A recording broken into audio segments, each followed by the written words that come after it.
capítulo 11, eu convido você a ficar de pé nesse momento.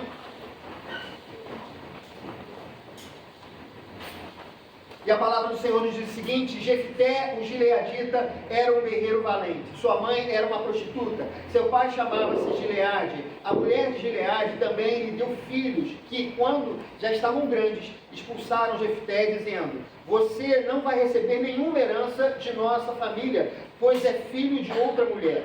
Então Jefté fugiu dos seus irmãos e se estabeleceu em Tobi. Ali, um bando de vadios uniu-se a ele e o seguia.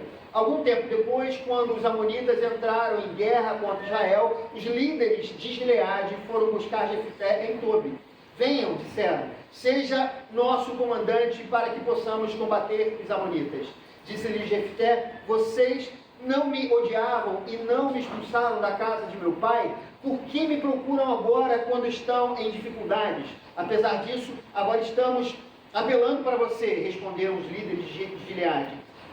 Venha conosco combater os amonitas e você será o chefe de todos os que vivem em Gileade. Jefté respondeu: se vocês me levarem de volta para combater os amonitas e o Senhor os entregar a mim, serei o chefe de vocês. Os líderes de Gileade responderam: o Senhor é nossa testemunha, faremos conforme você diz. Assim, Jefté foi com os líderes de Gileade e o povo o fez chefe e comandante sobre todos. E ele repetiu perante o Senhor em Mispá todas as palavras que tinha dito. Jefté enviou mensageiros ao rei amonita com a seguinte pergunta: que é que tens contra nós para teres atacado a nossa terra? O rei dos amonitas respondeu aos mensageiros de Jefté: quando Israel veio do Egito, tomou as minhas terras desde o Armon até o Jaboque e até o Jordão. Agora devolva-me essas terras pacificamente. Jefté mandou de novo mensageiros ao rei amonita. Vamos agora ao versículo 28. Entretanto, o rei de Amon não deu atenção à mensagem de Jefté. Então o Espírito do Senhor se apossou de Jefté. Este atravessou Gileade e Manassés, passou por Mispá de Gileade e daí avançou contra os amonitas. E Jefté fez este voto ao Senhor: se entregares os amonitas nas minhas mãos, aquele que estiver saindo da porta da minha casa ao meu encontro, quando eu retornar da vitória sobre os amonitas, será do Senhor, e eu o oferecerei em holocausto. Então Jefté foi combater os amonitas, e o Senhor os entregou nas suas mãos. Ele conquistou 20 cidades, desde Aroer até as vizinhanças de Minite, chegando a Abel-Queramim. Assim, os amonitas foram subjugados pelos israelitas. Quando Jefté chegou à sua cidade em Mispá, sua filha saiu ao seu encontro dançando ao som de tamborins, e ela era filha única. Ele não tinha outro filho ou filha. Quando a viu, rasgou as suas vestes e gritou: ah, minha filha, estou angustiado e desprezado por sua causa, pois fiz ao Senhor um voto que não posso quebrar. Meu pai, respondeu ela, sua palavra foi dada ao Senhor, faça comigo o que prometeu, agora que o Senhor o vingou dos seus inimigos, os amonitas. E prosseguiu: mas conceda-me 2 meses para vagar pelas colinas e chorar com as minhas amigas, porque jamais me casarei. Vá, disse ele, e deixou que ela fosse por 2 meses. Ela e suas amigas foram para as colinas e choraram, porque ela jamais se casaria. Passando os 2 meses, ela voltou ao seu pai e ele fez com ela o que tinha prometido no voto. Assim, ela nunca deixou de ser virgem. Daí o costume que vem em Israel. Vamos fechar os olhos nesse momento. Pai amado, Pai bendito, nós pedimos que o Teu Espírito Santo possa ampliar o nosso entendimento, que o Teu Espírito Santo possa nos tocar com a Tua palavra. E eu oro, eu rogo a Ti, dizendo: o Silas não tem nada para oferecer para as pessoas, mas eu tenho a certeza que a Tua palavra, com o Teu Espírito Santo, pode nos transformar e nos fazer diferentes. E é para isso que nós pedimos nessa manhã, que o Teu Espírito Santo haja sobre as nossas mentes, iluminando o nosso entendimento, no nome de Jesus. Amém e amém. Irmãos, podem se assentar?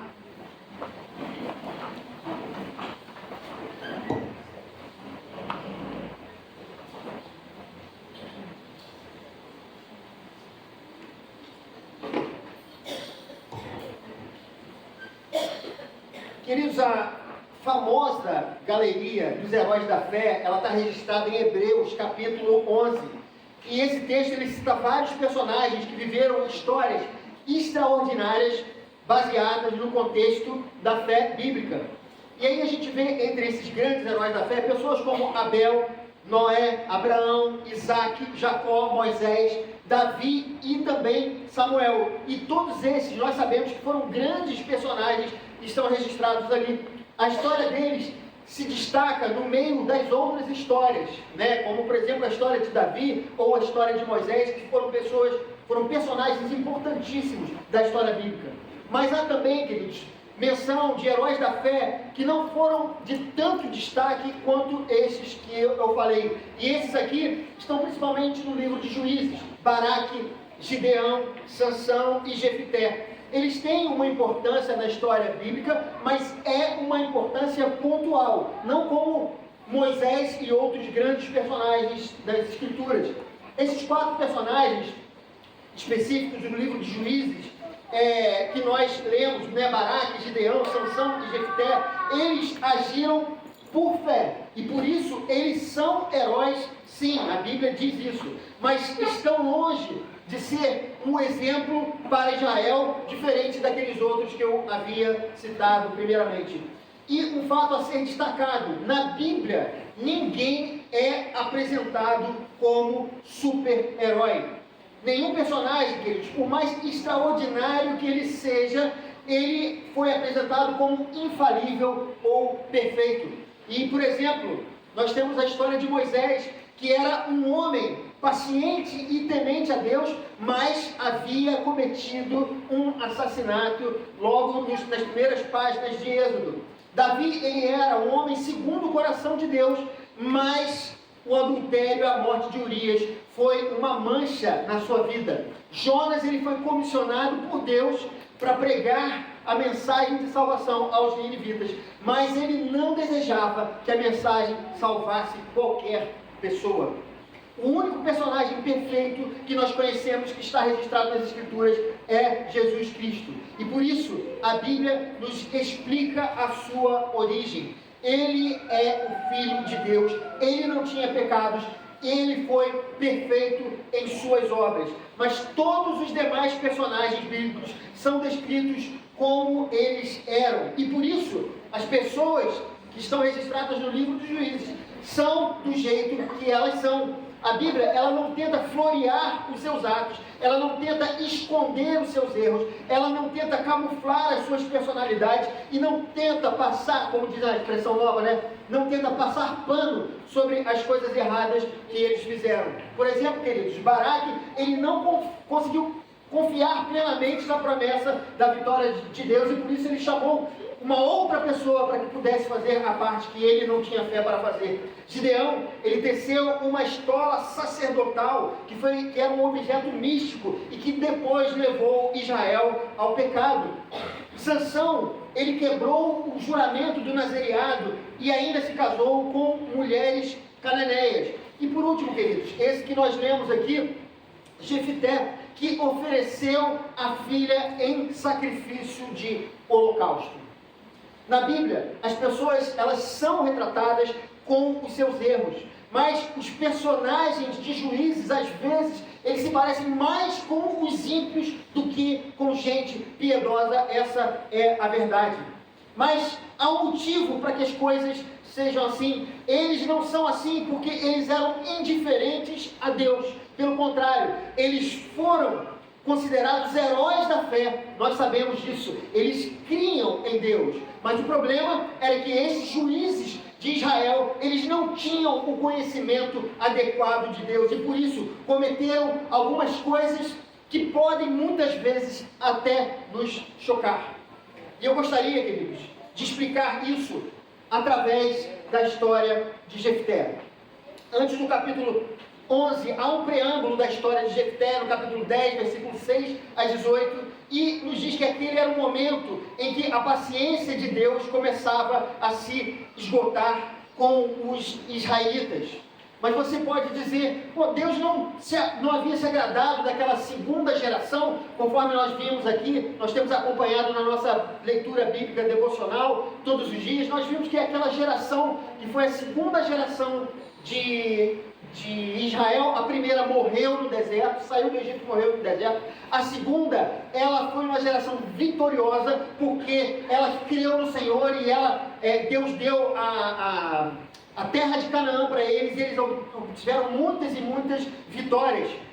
Mas o que a gente percebe é que isso não estava acontecendo a partir da morte de Josué e dos grandes líderes daquela segunda geração.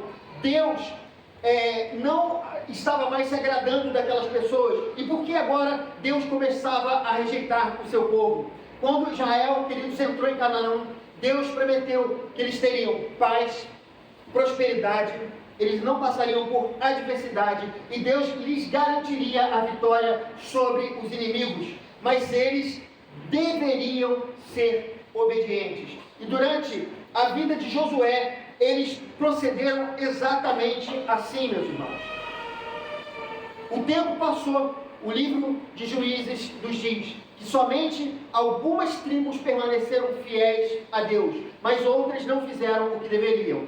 Ou eles derrotaram os inimigos e não os expulsaram de Canaã e os transformaram em escravos, ou simplesmente se associaram àqueles inimigos. Isso foi algo extremamente nocivo para a nação. As tribos, elas foram assumindo a cultura e a religião dos cananeus. A lei foi se tornando irrelevante e os laços de irmandade entre as tribos de Israel foram se diluindo. Quanto mais os eventos de Josué cronologicamente se distanciavam, mais o povo se afastava dos princípios da lei. Assim sendo, quanto mais distante da lei, maior se tornava a apostasia das tribos de Israel. Vários desses indícios, queridos, são vistos nos personagens de Juízes.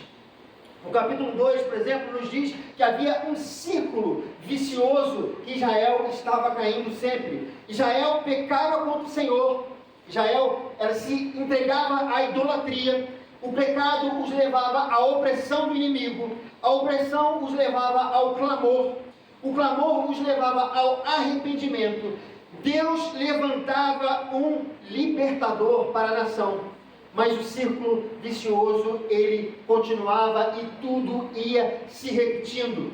Queridos, e esse círculo, ele acabava funcionando como uma espécie de um redemoinho. Todas as vezes que eles caíam nesse redemoinho, eles não conseguiam se reerguer totalmente. Cada vez mais a impiedade aumentava, cada vez mais tornavam-se mais idólatras, cada vez mais tornavam-se mais e mais parecidos com os cananeus. Jefté, queridos, ele está exatamente no meio dessa história. As coisas ainda não haviam degringolado totalmente, como a gente vai ver nos dois capítulos finais de Juízes. Por outro lado, elas não estavam como deveriam. Deus estava dando indícios de que a sua paciência com a desobediência de Israel estava se esgotando. Queridos, e a primeira coisa que nós vemos no texto é que Jefté não foi uma escolha divina. Antes de mais nada, queridos, Deus usou Jefté, e isso é verdade, a Bíblia nos fala sobre isso. Ele foi um herói da fé, eu não estou dizendo nada ao contrário disso. Na sua providência, Deus decidiu usar este homem para os seus fins. Mas é fato, ele foi uma escolha dos gileaditas. Porque Jefté era um homem guerreiro, porque ele era detentor de uma milícia. Aquela cidade não se importava se Jefté era um homem justo ou não. Eles não clamaram a Deus por um libertador. Eles não se importavam se Jefté era temente a Deus. Eles não se importavam se Jefté conhecia ou não a lei de Deus. O importante para eles era vencer os amonitas. E a segunda coisa, queridos, apesar de crer em Deus, Jefté já estava bem contaminado pela cultura dos cananeus. Juízes, capítulo 11, 30 e 31 que nós lemos, diz que Jefté fez este voto ao Senhor: Preste atenção no voto absurdo que ele faz: se entregares os amonitas nas minhas mãos, aquele que vier saindo da porta da minha casa ao meu encontro, quando eu retornar da vitória sobre os amonitas, será do Senhor, e eu oferecerei em holocausto.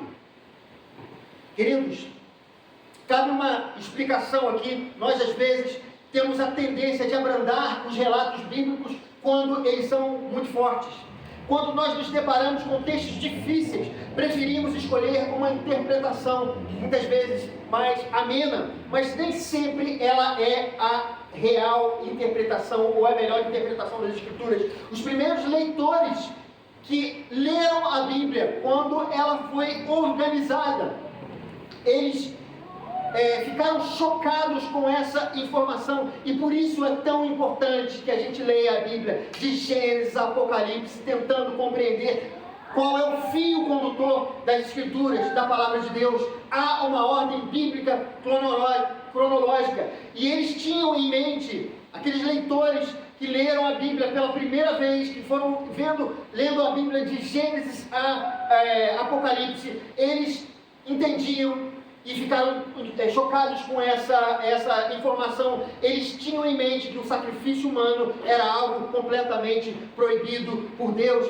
E nós lemos isso aqui, queridos, há pouco tempo atrás, Deuteronômio, capítulo 12, versículo 31, olha o que a Bíblia já nos diz, e o que Jefté já tinha se esquecido. Na verdade, ele nem conhecia esse texto. Não adorem ao Senhor, ao seu Deus, como fazem essas nações, porque ao adorarem os seus deuses, elas fazem todo tipo de coisas repugnantes que o Senhor odeia, como queimar seus filhos e filhas no fogo em sacrifício aos seus deuses. Deus já havia revelado esse mandamento ao povo de Israel, mas aqui Jefté, ele não conhecia. Por isso ele faz, queridos, esse juramento absurdo diante de Deus. Esses leitores, queridos, que leram a Bíblia seguindo ali exatamente a sua linha cronológica, eles se lembraram que Deus já havia impedido Abraão de sacrificar Isaac, por exemplo. Nós temos lido a Bíblia, nós lemos isso.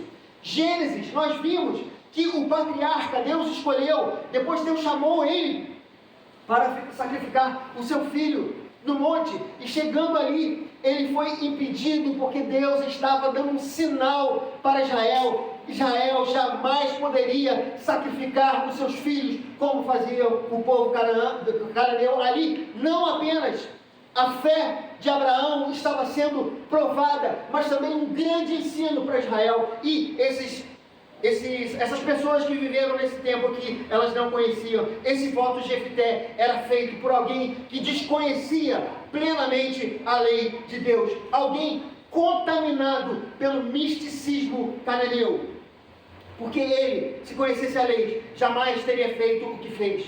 Quando, queridos, ele voltou vitorioso para o seu lar, ele viu a sua filha, então ele lamentou profundamente, queridos. Eu sei que algumas pessoas, alguns teólogos, estudiosos bíblicos, eles falam que isso não foi exatamente um sacrifício, que é equivocado pensar que ele sacrificou a filha, né, no altar. Eles abordam outro aspecto, queridos, mas eu honestamente, e concordando com alguns outros teólogos, eu entendo que de fato isso não faz menção a outra coisa a não ser o próprio sacrifício daquela pessoa.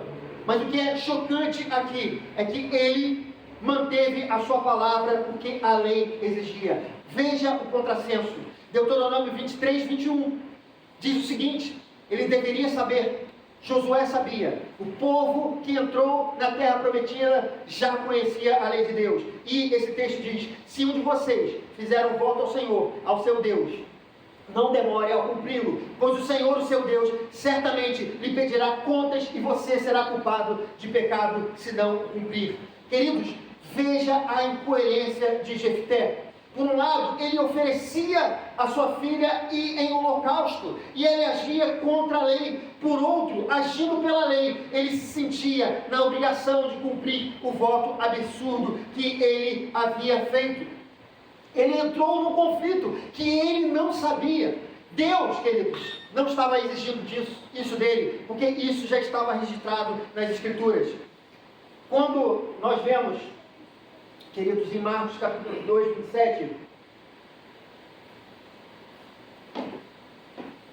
lá no Novo Testamento, num contexto em que os fariseus estavam criticando os discípulos de Jesus, porque eles estavam com fome, e aí eles colhiam espigas no sábado. Jesus disse o seguinte: o sábado foi feito por causa do homem, e não o homem por causa do sábado. Queridos, a lei só existe porque Deus quis mostrar o seu amor ao mundo através de Jesus Cristo. Como diz Paulo em Romanos capítulo 10, versículo 4, porque o fim da lei é Cristo, para a justificação de todo o que crê. A lei nos foi dada porque Deus amou o mundo de tal maneira que deu seu Filho unigênito para nós. Não dá, queridos, para interpretar que Jefté tenha feito algo normal, que essa era a vontade de Deus naquele momento, ou que Deus estava mais interessado na quebra de um voto do que na vida daquela jovem. E é aqui, queridos, que o livro de Juízes vem nos mostrar que a falta do conhecimento de Deus estava levando o povo para a destruição. Como alguns séculos depois, o profeta Oséias falou no capítulo 4, versículo 6, Deus falou através de Oséias: o meu povo foi destruído porque lhe faltou conhecimento. Queridos, eu gostaria de fazer algumas aplicações desse texto para as nossas vidas. Israel, ele foi o povo eleito, a nação sacerdotal. Deus escolheu os descendentes de Abraão para se revelar à humanidade. Mas nesse trecho das Escrituras, eles decidiram seguir pelo caminho da idolatria. E a primeira aplicação que eu faço, queridos, desse texto: não adianta a gente se considerar povo de Deus se não vive, obedece e se submete à palavra de Deus. Queridos, a Bíblia não é um amuleto, ela também não é um objeto sagrado, ela não é o papel ou o formato que fazem dela a palavra de Deus, mas ela é a palavra de Deus quando é obedecida, quando ela é desejada, quando estamos dispostos a ouvir o que Deus quer de mim através dela. E para isso, nós precisamos do Espírito Santo para nos convencer, porque Ele fala na palavra e com a palavra. Qualquer pessoa pode estudar a Bíblia, mas não é qualquer pessoa que vai ser transformada por ela. O que precisamos fazer é reconhecer a sua autoridade, reconhecer a nossa necessidade, se esforçar para se estar o mais próximo possível dela.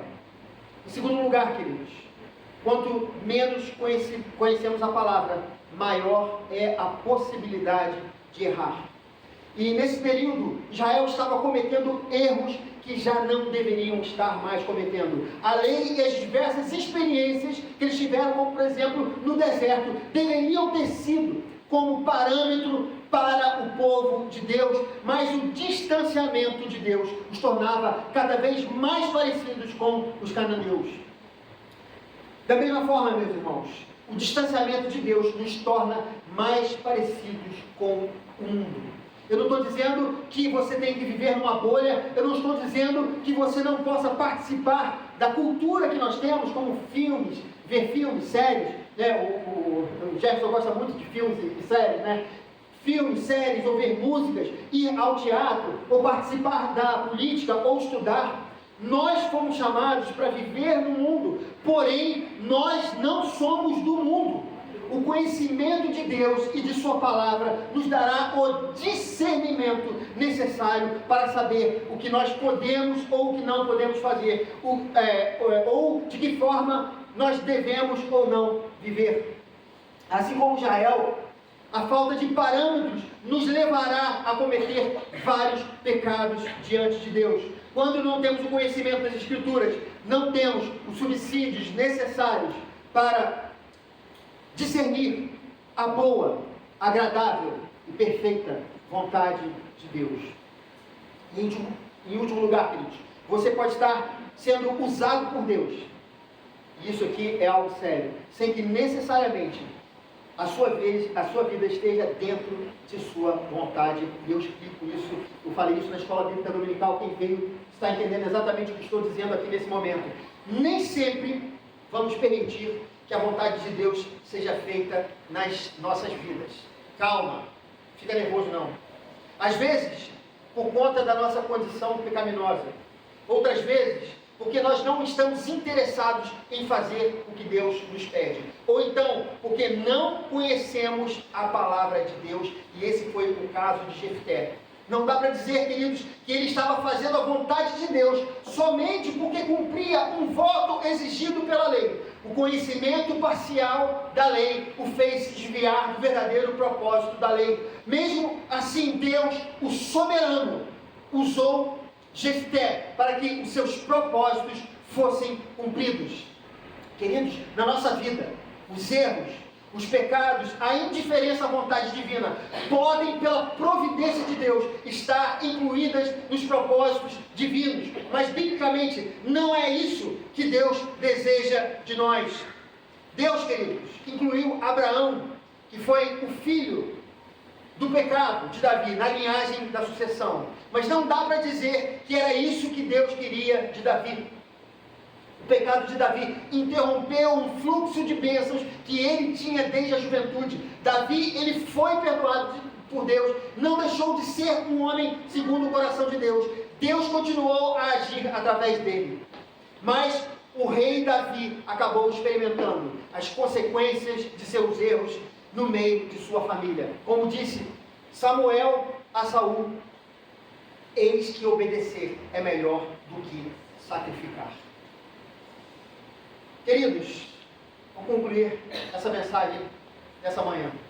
Paulo, ele diz o seguinte, Colossenses capítulo 2, versículos 2 e 3.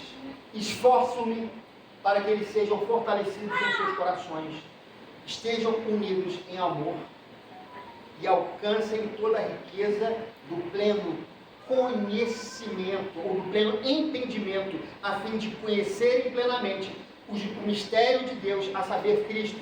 Nele estão escondidos todos os tesouros da sabedoria e do conhecimento. Queridos, a única forma de conduzirmos seguramente as nossas vidas está no conhecimento de Jesus Cristo. Conhecê-lo no entendimento e na prática diária é a garantia de que nossas vidas serão conduzidas em segurança para sempre. Não fuja do conhecimento da palavra de Deus. Não deixe de ler as Escrituras. Busque o entendimento da vontade de Deus. Porque a vontade de Deus soberana, ela sempre vai se cumprir nas nossas vidas. Mas Ele quer que a vontade preceptiva dos preceitos de Deus, ela possa, de fato, ser uma realidade na sua vida. Eu queria, nesse momento, dizer aos irmãos que vão ser recebidos na igreja, que vão professar a sua fé, que serão batizados.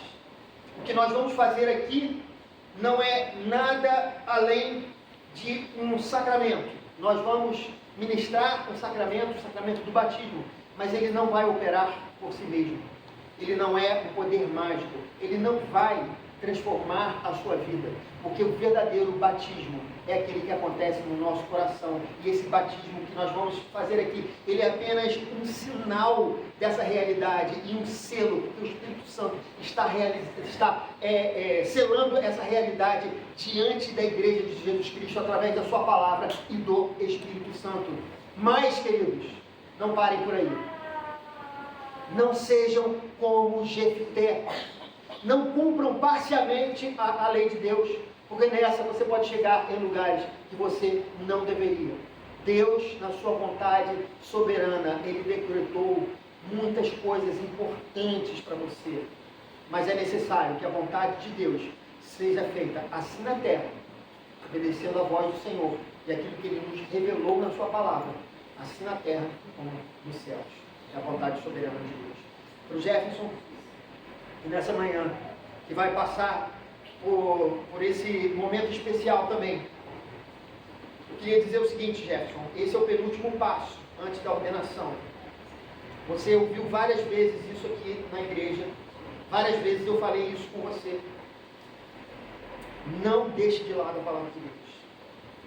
Teologia, ela é importante, necessária na nossa vida, mas nada será mais importante do que a palavra de Deus. Deus falando a sua vida pela palavra, com a palavra. Essa, a palavra de Deus, ela é sobrenatural. É a única coisa que nós, crentes reformados, temos como algo sobrenatural. Porque essa palavra não deveria estar aqui. Ela só está aqui porque Jesus Cristo se inseriu na história humana, quebrando o ciclo de morte que todos nós iríamos experimentar, e a morte eterna. E Ele trouxe a sua palavra de maneira sobrenatural, e Ele ressuscitou para comprovar que essa palavra ela é real e verdadeira. Se há algo de especial, de sobrenatural na sua vida, veio de graça, né, Jefferson? É a leitura da palavra do Senhor e a oração da igreja. Todos nós somos de fato abençoados, e esse é o segredo para que seu ministério seja longo, próspero e de fato abençoe todas as pessoas que estarão em volta do seu ministério durante todos os anos da sua vida. Deus nos abençoe. Vamos, nesse momento, cantar um hino enquanto nós nos preparamos.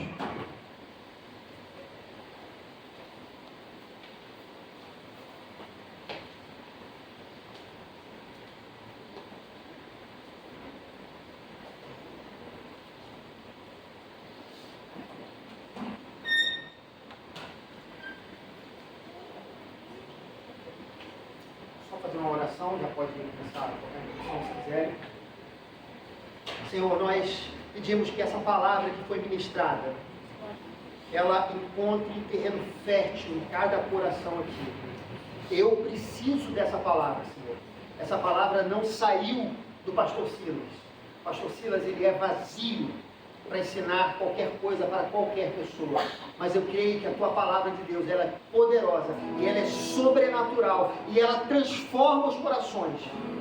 Senhor, faça com que a sua igreja, que aqui está, a igreja de Jesus Cristo, possa caminhar em direção a Ele sempre, que a tua palavra seja a referência, e que teu Espírito Santo possa usar essa palavra para nos transformar e nos modificar todos os dias, até que nós recebamos a esperança da promessa que nós temos, que é a vida eterna e a ressurreição do nosso corpo. Nós oramos assim: muito obrigado por tudo, pelo perdão dos nossos pecados, porque a Bíblia nos diz quem o nosso Deus é.